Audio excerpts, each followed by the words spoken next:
Hello बच्चों, कैसे हो आप। आज हम कक्षा 4 गणित की वर्कशीट हल करेंगे। उपविषय समय व कीमत का अनुमान। तो चलिए वर्कशीट हल करते हैं। प्रश्न 1, निम्नलिखित को समय रेखा पर वर्तमान वर्ष तक क्रमबद्ध कीजिए। तो बच्चों यहाँ पर हमें कुछ वर्ष दिए गए हैं, उन्हें हमें समय रेखा पर वर्तमान वर्ष तक क्रमबद्ध करना है। कौन कौन से दिए गए हैं? 42 वर्ष पुराना, 10 वर्ष पुराना, 85 वर्ष पुराना, 13 वर्ष पुराना। तो यहाँ पहले हमें वर्तमान वर्ष, अभी वर्तमान वर्ष कौन सा चल रहा है? 2021। तो यहाँ 2021 लिखेंगे। उसके बाद 2021 से इधर चलेंगे थोड़ा सा, तो यहाँ 10 वर्ष, 10 वर्ष हो जाएंगे कितना? तो यहाँ 2011 हो जाएगा। तो फिर यहाँ लिखेंगे 13 वर्ष पुराना, तो 13 वर्ष पुराना कितना हो जाएगा? 2008 लिख देंगे यहाँ। उसके बाद 42 वर्ष पुराना, 42 वर्ष पुराना अर्थात 1979।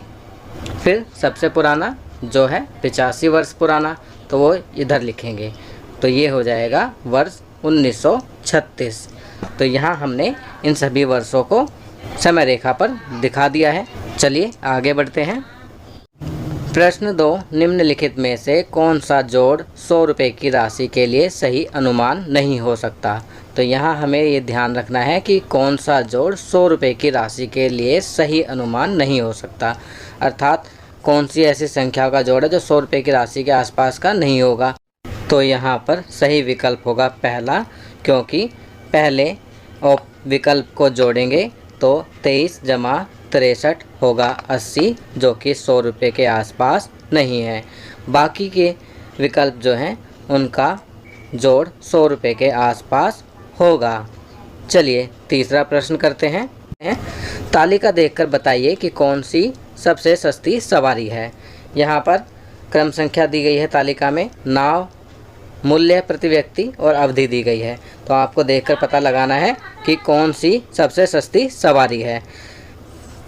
तो यहाँ सही विकल्प होगा चप्पू बोट, क्योंकि चप्पू बोट का मूल्य है 15 रुपये प्रति व्यक्ति और अवधि है 45 मिनट, अर्थात सबसे कम मूल्य में सबसे अधिक अवधि तक, और यह सस्ती सवारी है। चलिए आगे बढ़ते हैं। प्रश्न 4, कीमत का अनुमान लगाते हुए अच्छे सौदे के सामने स्माइली व ख़राब सौदे के सामने क्रॉस का निशान लगाएं। तो यहाँ पर हमें अच्छे सौदे के सामने स्माइली का और ख़राब सौदे के सामने क्रॉस का निशान लगाना है। पहला, एक पेंसिल का मूल्य ₹4 है, आज 2 पेंसिल 10 रुपये के मूल्य में ख़रीद सकते हैं। तो बताइए ये अच्छा सौदा होगा या बुरा? ये ख़राब सौदा है, तो इसके सामने क्रॉस का चिन्ह लगाएंगे। दूसरा, 2 किलो सेब की कीमत 220 रुपये है, आज 1 किलो सेब 90 रुपये में ख़रीद सकते हैं। तो यह एक अच्छा सौदा होगा, यहाँ स्माइली लगाएंगे।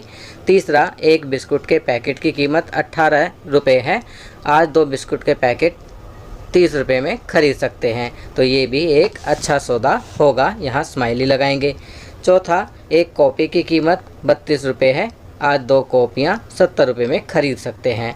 तो यह एक ख़राब सौदा होगा, तो यहाँ गलत का निशान लगाएंगे। चलिए आगे बढ़ते हैं। प्रश्न 5, दिए गए चित्र को ध्यान से देखिए और नीचे दिए गए प्रश्नों के उत्तर दीजिए।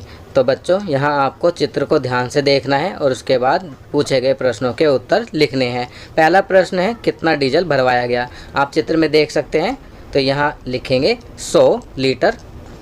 दूसरा प्रश्न, ग्राहक को कितना मूल्य देना होगा? तो यहाँ आप देख सकते हैं मूल्य दिखाया गया है कितना, 3500 रुपये। तीसरा, 1 लीटर डीजल की कीमत का अनुमान लगाएं। अब 3500 को भाग देंगे 100 से, तो 1 लीटर डीजल की कीमत प्राप्त होगी 35 रुपये। चलिए आगे बढ़ते हैं। प्रश्न 6, एक छोटी चींटी 1 मिनट में 3 सेंटीमीटर चढ़ती है और 2 सेंटीमीटर नीचे फिसल जाती है, उसे 2 सेंटीमीटर चढ़ने में कितना समय लगेगा? तो बच्चों यहाँ हमें प्रश्न को ध्यान से पढ़ना है कि चींटी के बारे में कहा गया है कि 1 मिनट में 3 सेंटीमीटर चढ़ती है और 2 सेंटीमीटर नीचे फिसल जाती है, अर्थात वह 1 मिनट में केवल 1 सेंटीमीटर ही चढ़ पाती है। तो उसे 2 सेंटीमीटर चढ़ने में कितना समय लगेगा? तो यहाँ हम उत्तर लिखेंगे 2 मिनट। तो बच्चों ये वर्कशीट यहाँ कंप्लीट होती है। अगर ये वीडियो आपको अच्छी लगी तो इसे लाइक एंड शेयर ज़रूर करें। अन्य विषयों पर बने हमारे लेटेस्ट वीडियोस को देखने के लिए चैनल को सब्सक्राइब करना ना भूलें और देखते रहिए हमारा channel knowledge kingdom. Thank you.